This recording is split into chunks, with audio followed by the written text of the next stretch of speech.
अस्सलाम वालेकुम एवरीवन। उम्मीद करता हूँ कि आप सब खैरियत से होंगे। आज इस वीडियो में हम वो क्वेश्चन डिस्कस करेंगे जो कि एनएमडी कैट के पेपर में पूछे गए, जो कि अभी नवंबर 29, 2020 को ही हुआ था। इस वीडियो में हम बायोलॉजी के क्वेश्चन डिस्कस करेंगे डिटेल के साथ कि उनके पॉसिबल आंसर्स कौन कौन से हैं, और जो है ऑलमोस्ट 30 क्वेश्चन इस वीडियो में डिस्कस करेंगे। इसके बाद जो बाकी क्वेश्चन है तमाम वो नेक्स्ट वीडियो में डिस्कस करेंगे, वरना जो है वीडियो वो बहुत लंबी हो जाएगी। तो आपने ये वीडियो एंड तक देखनी है ताकि आपको जो है न सिर्फ आंसर्स का पता चल सके बल्कि रीज़न के साथ जो है कि इस क्वेश्चन का ये आंसर क्यों है। तो ये सारी चीज़ हम डिटेल के साथ देखते हैं। तो let's move to first question. इससे पहले मैं आपको बता दूं कि ये पेपर जो है पेपर कोड इसका था 02875। तो इसमें जो बायोलॉजी का पोर्शन था वो क्वेश्चन नंबर 21 से स्टार्ट हुआ था, तो हम भी वहीं से स्टार्ट करेंगे। 21 से लेकर 100 तक जो क्वेश्चन थे वो तमाम बायोलॉजी के थे। तो question number 21, the end product of the glycolysis in anaerobic respiration is option A ethanol and carbon dioxide, option B lactate, option C pyruvate और option D acetyl coenzyme A. तो correct option यहाँ पे जो है वो है Charlie pyruvate.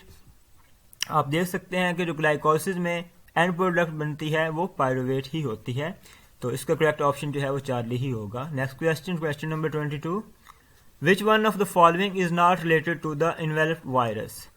Envelope virus से कौन सी स्टेटमेंट जो है वो रिलेट नहीं करती। They survive for a short time, their envelope is sensitive to light, they are tolerant to antibiotics और envelop is derived from host।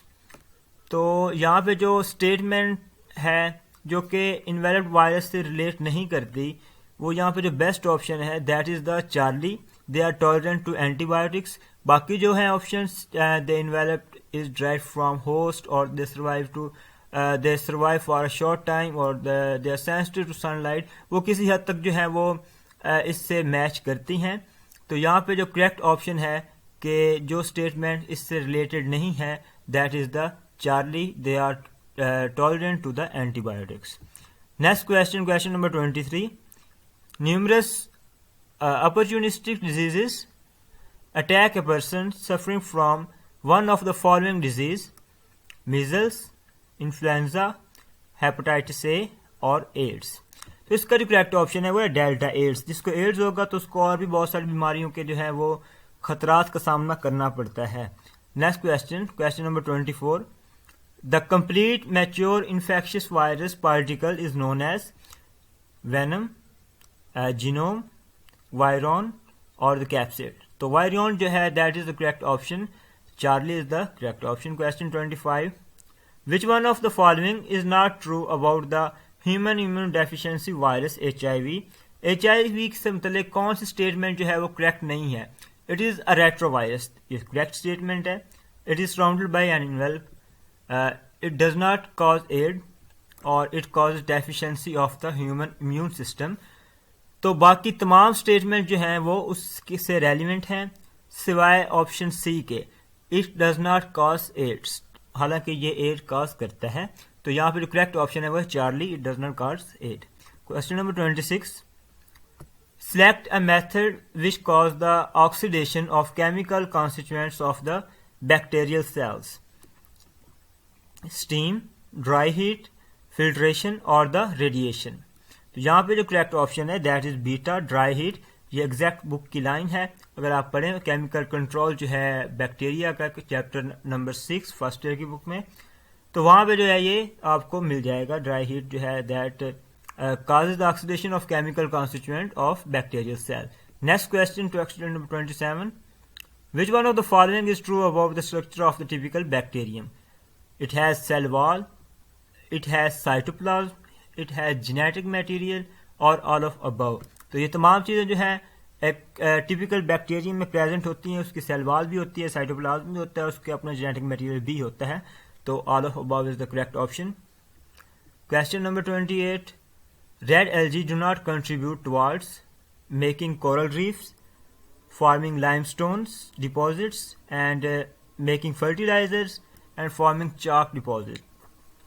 तो यहाँ पे जो है बुक में इसका प्रॉपर आंसर दिया गया है वो है कि रेड एल्गी जो है वो हाईली कंट्रीब्यूट करती हैं टुवार्ड्स मेकिंग कोरल रीफ्स, लेकिन यहाँ पे जो पूछा गया है डू नॉट कंट्रीब्यूट। तो बाकी तीन ऑप्शन जो हैं वो देखते हैं। अगर हम लाइमस्टोन और चॉक डिपॉजिट की बात करें तो कुछ अदर सोर्सेज से ये भी सामने आता है कि रेड एल्गी इनमें भी किसी हद तक कंट्रीब्यूट करती है, लेकिन फर्टिलाइजर में ये कहीं नजर नहीं आती कंट्रीब्यूट करती हुई। तो यहाँ पे जो करेक्ट ऑप्शन है वो है Charlie, making fertilisers. Red algae do not contribute towards making fertilisers. Charlie is the correct option. Question number 29, which one of the following is true about amoeba? They have flagella, no. They are multicellular, no. They do not cause any disease in humans, ये भी गलत है। And the last one, they move by forming specialized cytoplasmic projections called the pseudopodia. This is the correct option. ये pseudopodia बनाते हैं, false fields जिसे कहते हैं हम, और इन्हीं की मदद से जो है ये मूव करते हैं और अपनी फूड की तरफ जो है वे ये अट्रैक्ट होते चले जाते हैं और उसको फिर स्ट्रॉन्ग करके इंगल्फ कर लेते हैं। तो यहाँ पे करेक्ट ऑप्शन जो है वो है डेल्टा 29 का, कि they move by the forming specialized cytoplasmic projections called the pseudopodia. The next question, question number 30. The directional movement towards or away from the stimulus is called. किसी भी स्टिमुलस के towards या उससे away यानी positive या negative directional movement जो है उसे हम क्या कहते हैं? ट्रॉपिज्म, ओरिएंटेशन, टैक्सिस और नॉन ओरिएंटेशन। तो करेक्ट ऑप्शन जो है, बेस्ट ऑप्शन यहाँ पे, that is the Charlie taxis. Question number 31, photophosphorylation takes place in the dash of chloroplast, stroma, granum, inner membrane और आउटर मेम्ब्रेन। इनर मेम्ब्रेन और outer membrane का इससे कोई रिलेशन नहीं है। जहां तक जो है स्ट्रोमा की बात है तो उसमें जो है वो डार्क रिएक्शन होता है, और बेस्ट ऑप्शन यहाँ पे जो है that is the granum. Granum is the correct option. तो beta is the correct option for question number 31। Question number 32, select an amniotic from the following: snake, parrot, frog और crocodile. Snake, parrot और crocodile यानी कि birds and reptile जो हैं वो amniotic होते हैं, एमनियोट हैं, ठीक है। अब यहाँ पे जो एन एमनियोट है that is the frog, and Charlie is the correct option of question number 32। Next question, in roots the apoplast pathway of water is disrupted when water reaches plasmodesmata, endodermis, cortex और pith. The correct option of the question number 33 is beta endodermis. Question number 34. Regarding structure of human heart, chordiotandia are present in atria, pulmonary wall, ventricles और the aortic wall.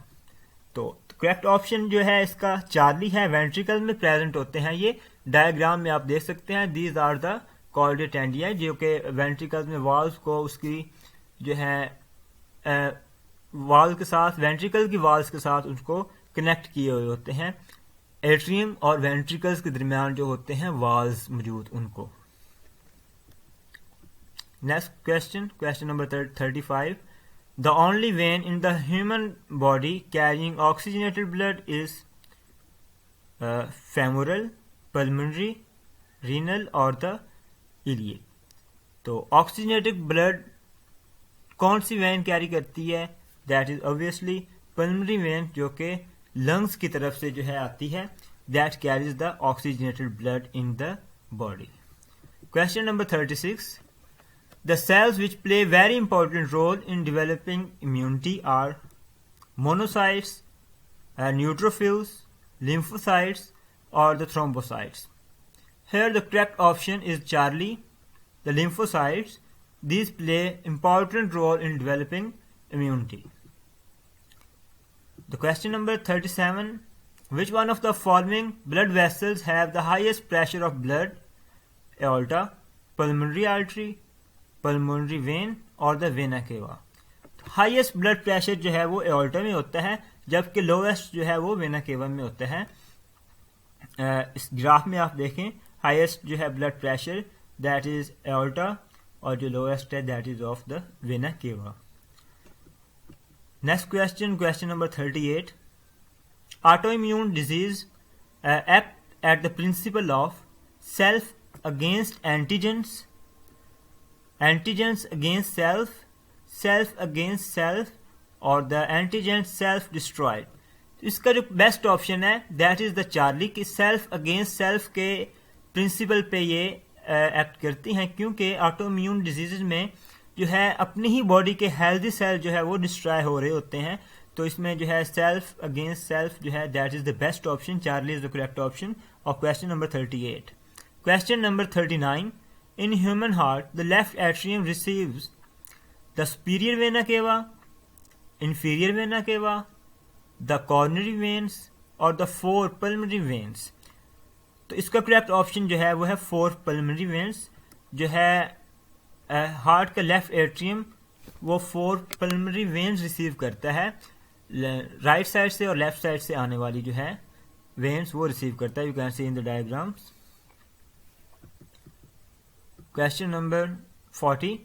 Antibodies are manufactured in T lymphocytes, red blood cells, platelets और the B lymphocytes.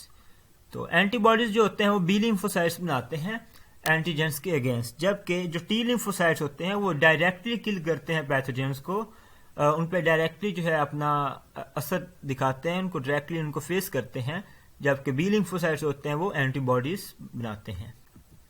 Question number 41.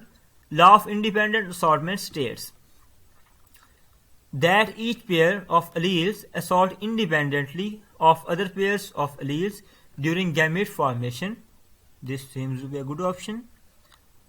That alleles of each pair of contrasting traits have unequal probability to assort with the alleles of the other pairs. That the two coexisting alleles for each trait segregate from each other at meiosis, so that each gamete receives only one of the allele. And the last one, that pertain to inheritance of a single trait. तो ये statements हैं law of independent assortment के लिहाज से हमने best statement select करनी है. यहाँ पे देखें चार्ली जो ऑप्शन है that is about the law of segregation, and first 2 statements जो हैं वो ऑलमोस्ट करेक्ट लग रही हैं, लेकिन इनमें से जो बेस्ट स्टेटमेंट है that is the alpha. each pair of alleles assort independently of other pairs of alleles during gamete formation. तो यहाँ पे जो करेक्ट ऑप्शन होगा वो होगा अल्फा, इसका लॉ ऑफ इंडिपेंडेंट असॉर्टमेंट के लिहाज से. नेक्स्ट क्वेश्चन है question number 42. Phenotype the genetic complement that is the genes in the gene in an individual for a particular trait. Beta, partner of a gene pair. Charlie, the form of appearance of a trait or the position of a gene on a chromosome. Phenotype is actually the form of appearance of a trait. तो इसका correct option जो है वो Charlie होगा, the form of appearance of the trait. Question number 43. Incomplete dominance. Different alleles of a genes are both expressed in heterozygous condition. One allele R is completely dominant over the small r, the presence of the same round phenotype as RR homozygote. तो इसमें जो है आप देखें next option देखते हैं पहले. The phenotype of the heterozygote is intermediate between phenotype of the two homozygotes, and the gene mutation may produce many different alleles of a gene. यहाँ पे जो है complete dominance की बात हो रही है, incomplete की नहीं. in अलहदा है, complete अलहदा, ठीक है. incomplete dominance यानी कि complete dominance के अंदर, तो इसका जो बेस्ट ऑप्शन है वो है बीटा. इसमें क्या होता है कि जो है एक allele जो है that is the dominant, completely dominant over other recessive allele. तो इसमें एक allele जो है दूसरे allele के ऊपर कंप्लीटली डोमिनेंट होता है, तो उसके असर जो है उसकी फिनोटाइप या उसकी जो है अपीयरेंस जिसे कह लें हम, वो शो नहीं होती. तो ये कंप्लीट डोमिनेंट का है, जिसका जो करेक्ट ऑप्शन है वो है beta. One allele capital R is completely dominant over the other small R and the presence of the same round phenotype as R homozygote. तो उसकी फिनोटाइप वैसे ही होती है जैसे कि दोनों कैपिटल आर की होती है। तो इसमें ये रोज की एग्जांपल देखें, इसमें कैपिटल आर जो है वो रेड कलर को रिप्रेजेंट कर रहे हैं, जबकि स्मॉल आर जो है वो व्हाइट कलर को। तो इसमें जो है कंप्लीट डोमिनेंस का, क्योंकि इसमें कैपिटल आर जो है वो स्मॉल आर के ऊपर कंप्लीटली डोमिनेंट है। तो correct option of this question is beta. Next question, question number 44, which one of the following is found in both the messenger RNA and DNA of a mammalian cell? Double helical structure, ribose sugar, thymine, and the sugar phosphate backbone. The correct option of question number 44 is delta sugar phosphate backbone. ये जो है DNA में भी present होती है और RNA में भी।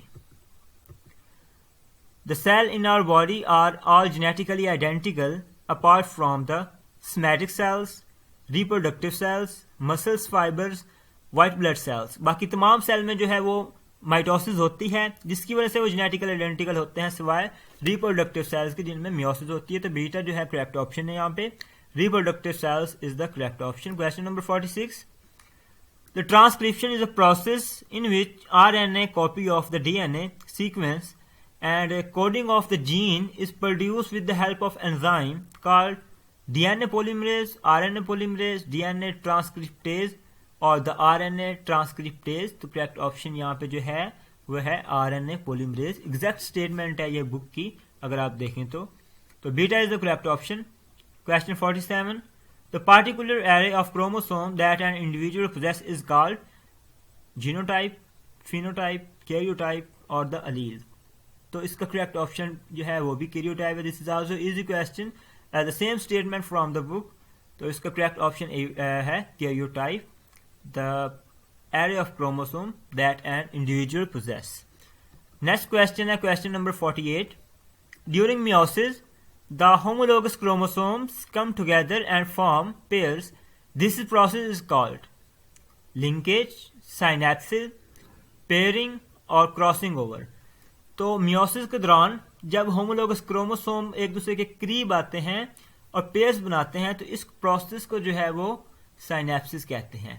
तो करेक्ट ऑप्शन जो है वो है बीटा साइनेप्सिस। ये आप डायग्राम में देखें, इस तरह जो है होमोलोगस क्रोमोसोम एक दूसरे के करीब आके जो जंक्शन बना देते हैं और जो है इस प्रोसेस को जो है वो साइनेप्सिस कहते हैं। Question number 49, eight which phase DNA content of a cell double, prophase, interphase, anaphase और the telophase। DNA कंटेंट जो है एस फेज में वो रेप्लिकेट हो जाते हैं, यानी कि डबल हो जाता है। तो एस फेज जो है इंटरफेज में प्रेजेंट होती है। तो यहाँ पे करेक्ट ऑप्शन जो है beta interface. Question number 50, which statement correctly describe the transcription of DNA। DNA की ट्रांसक्रिप्शन को कौन सी स्टेटमेंट करेक्टली डिस्क्राइब करती है? It produces amino acids, it produces mRNA, it results in increase DNA synthesis, it is a semi conservative. तो transcription में क्या होता है कि मैसेंजर RNA बनता है। तो यहाँ पे जो करेक्ट ऑप्शन है वो है beta, it produces messenger RNA। You can see in the diagram, transcription के बाद जो है मैसेंजर RNA बनता है और मैसेंजर RNA की फिर ट्रांसलेशन होती है, जिससे जो है प्रोटीन्स वजूद में आती हैं। तो अब तक के लिए इतना ही गाइस। उम्मीद करता हूं कि ये वीडियो आप सबके लिए हेल्पफुल होगी। ये क्वेश्चन हमने डिस्कस किए हैं जो कि बायोलॉजी के पोर्शन में से पूछे गए थे NMD कैट 2020 में, जो कि 29 नवंबर को हुआ। 30 क्वेश्चन इस वीडियो में डिस्कस किए हैं। नेक्स्ट 50 क्वेश्चन जो है वो इंशाल्लाह एक ही वीडियो में डिस्कस करेंगे। जल्दी वो वीडियो भी अपलोड कर दूंगा मैं। तो वो वीडियो देखने के लिए जो आप जो है चैनल सब्सक्राइब कर दें, ताकि जो है नोटिफिकेशन आपको मिल सके। अब तक के लिए इतना ही। Thank you so much. Allah हाफिज़।